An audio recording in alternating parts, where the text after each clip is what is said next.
दोस्तों नमस्कार। आज की कहानी है बेटा मेरा है भाग 1। तो कहानी शुरू करने से पहले जो भी चैनल पर पहली बार आए हैं चैनल को सब्सक्राइब करें और ऑल का आइकन जरूर प्रेस करें ताकि हमारी आने वाली सभी कहानियां आप तक सबसे पहले पहुंचे। तो चलिए शुरू करते हैं आज की एक नई कहानी।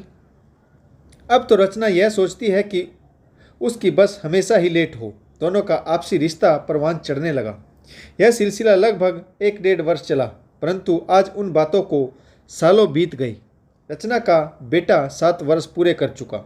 रचना अपने पति अमन के साथ खुशहाल जिंदगी बिता रही है। अमन के पास अच्छी नौकरी, अच्छा घर व जमीन जायदाद भी अच्छी है। रचना भी अपनी शादी से पहले की जिंदगी को भुला चुकी है। अमन ने रचना को जिंदगी की हर खुशी दी।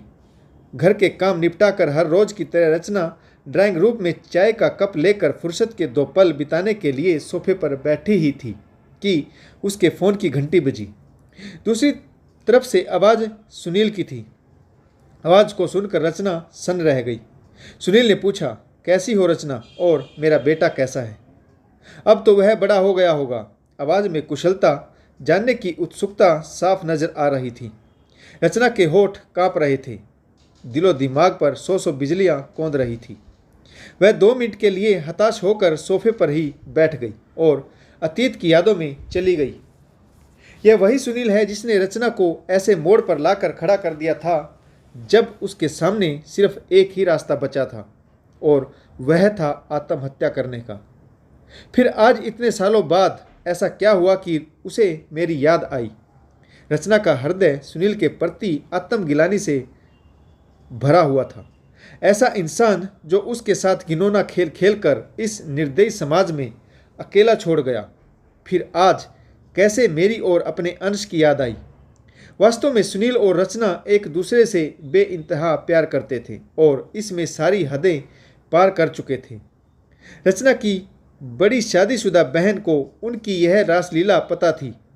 उसने अपनी नादान बहन को समझाने की बहुत कोशिश की, परंतु रचना ने उसकी एक न मानी।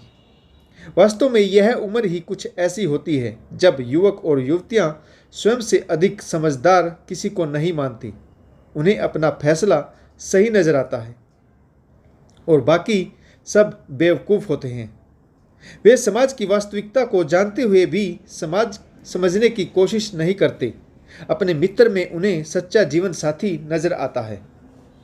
कई बार तो ऐसे युवक और युवतियां अपने माता पिता से भी अधिक भरोसा अपने स्नेहिल मित्र पर रखते हैं।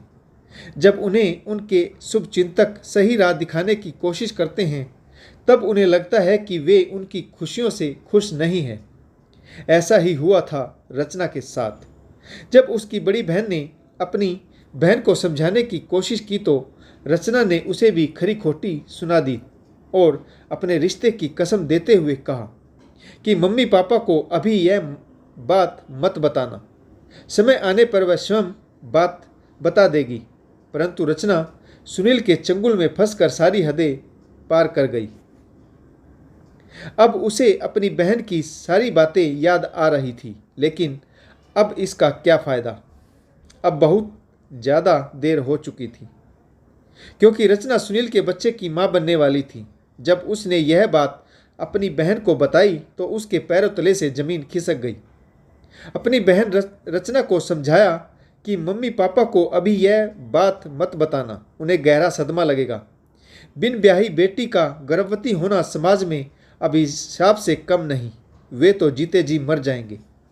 रचना की बड़ी बहन ने कहा कि तुझे आज शाम को मेरे घर आना है और सुनील से शादी के लिए मिलकर बात करेगी। दोनों बहनें मिलकर इस उलझन को सुलझा लेंगी। सबसे पहले तो सुनील से बात करनी है, इस बच्चे को अपनाएगा या नहीं। यह समझना जरूरी है कि सुनील रचना के प्रति वास्तव में गंभीर है या फिर वह अय्याशी कर रहा था। रचना ने यह बात सुनील को बताई कि वह गर्भवती है, तब वह घबरा गया। रचना को इस बच्चे से पीछा छुड़ाने के 70 रास्ते सुलझाने लगा, परंतु जब रचना की बड़ी बहन ने कठोरता दिखाई तब वह बड़ी मुश्किल से अपने माता पिता से बात करने के लिए माना। उसने कहा कि वह 2-3 दिन में उचित समय देखकर अपने माता पिता से बात करके उन्हें अपनी और रचना की शादी के लिए राजी करेगा।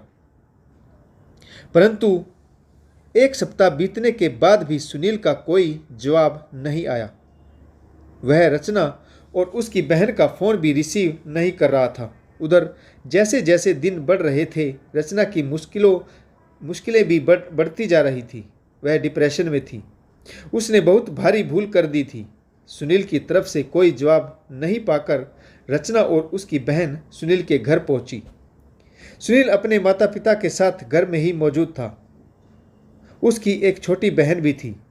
सुनील अपने माता पिता को रचना और अपने बारे में सभी बातें पहले ही बता चुका था। सुनील के माता पिता रचना से अपने बेटे का विवाह करने के लिए राजी नहीं थे। जब रचना की बहन ने रचना की स्थिति के बारे में उसके माता पिता को बताया तो सुनील की मां ने कहा कि ऐसी बदचलन लड़की को मैं अपने घर की बहू नहीं बना सकती। इसे अपनी मर्यादा का ख्याल रखना चाहिए था और इस बात की क्या गारंटी है कि यह बच्चा मेरे बेटे का है। ऐसी लड़की से क्या उम्मीद की जा सकती है? क्या पता कहाँ मुंह मार कर आई होगी और कलंक मेरे बेटे के माथे मंड रही है। सुनील की मां और बहन ने दोनों बहनों को खूब खरी खोटी सुनाई। क्या रचना अपने पति को अपने अतीत के बारे में बता पाएगी? पढ़िए कहानी के अगले भाग में।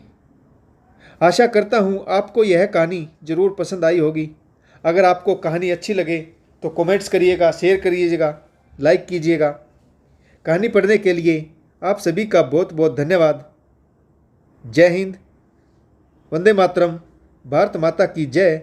जय जवान और जय किसान।